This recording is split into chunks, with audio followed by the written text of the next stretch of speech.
আসসালামু আলাইকুম স্টুডেন্ট, কেমন আছো সবাই? আমি আজকে তোমাদের কাছে শেয়ার করছি সপ্তম শ্রেণী ভূগোল ষষ্ঠ অধ্যায় থেকে শিলা ও মাটি চ্যাপ্টার থেকে খুবই গুরুত্বপূর্ণ প্রশ্ন উত্তর। তো তোমরা সকলে এই প্রশ্নগুলো খাতায় তুলে নিয়ে খুব ভালো করে প্র্যাকটিস করো।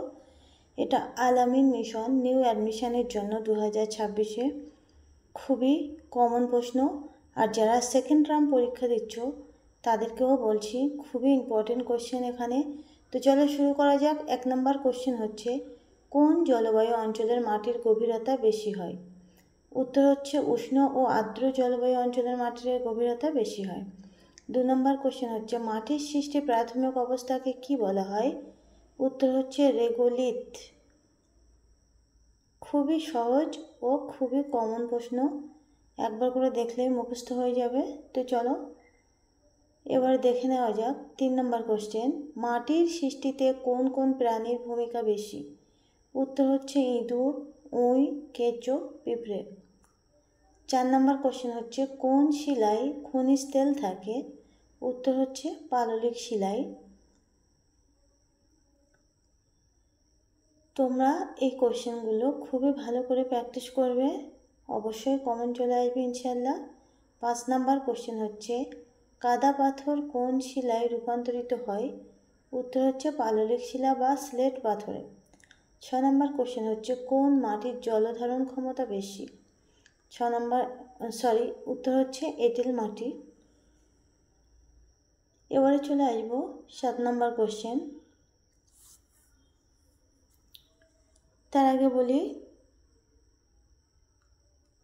যারা এই চ্যানেলে নতুন তারা অবশ্যই আমার আগের প্রশ্নগুলো খেয়াল করবে আর খুব ভালো করে খাতায় তুলে নেবে, কারণ এখন পরীক্ষায় সবথেকে বেশি কিন্তু শর্ট কোশ্চেন দেয়।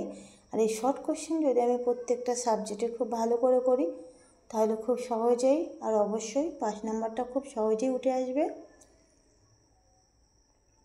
আর যারা নতুন এই চ্যানেলে তারা অবশ্যই চ্যানেলটিকে সাবস্ক্রাইব করো, বেল নোটিফিকেশন অন করো, যাতে সবার আগে তোমাদের কাছে এই নোটগুলো পৌঁছে যায়। আর ভালো লাগলে অবশ্যই শেয়ার করো। আর কার এই কোশ্চেনগুলো থেকে কতটা কোশ্চেন অ্যান্সার মুখস্থ আছে অবশ্যই আমাকে জানাবে কমেন্টের মাধ্যমে। তো এখানে 9 নম্বর কোশ্চেন হচ্ছে, একটি মাটির উদাহরণ দাও যাতে খুব ভালো ফসল উৎপাদন হয়। এগুলো কিন্তু খুবই সহজ অ্যান্সার, পলি মাটি। 10 নম্বর হচ্ছে, গ্রানাইট কী জাতীয় শিলা? আগ্নেয় শিলা। 11 নম্বর কোশ্চেন হচ্ছে, জৈব পদার্থে গঠিত একটি পাললিক শিলার নাম লেখো। কয়লা। বেলে পাথর কী জাতীয় শিলা? পাললিক শিলা। উত্তর হচ্ছে পাললিক শিলা। 13 নম্বর কোশ্চেনে চলে আসবে এবারে। তো আমি 10 থেকে 15টা বা 20টা করে কোশ্চেন নিয়ে আসি, আর একটা চ্যাপ্টার থেকে খুবই ইম্পর্টেন্ট দেখে কোশ্চেন নিয়ে আসি। তোমরা অবশ্যই এগুলো ভালো করে ফলো করো, অবশ্যই কমন চলে আসবে ইনশাল্লাহ। তো আজকের ভিডিও এই পর্যন্তই। সকলে ভালো থেকো, সুস্থ থেকো, আর কোশ্চেনগুলো খুব ভালো করে মুখস্থ করে খাতায় তুলে নিও। দেখা হচ্ছে আবারও নতুন কোনো ভিডিও নিয়েই। আল্লাহ হাফিজ।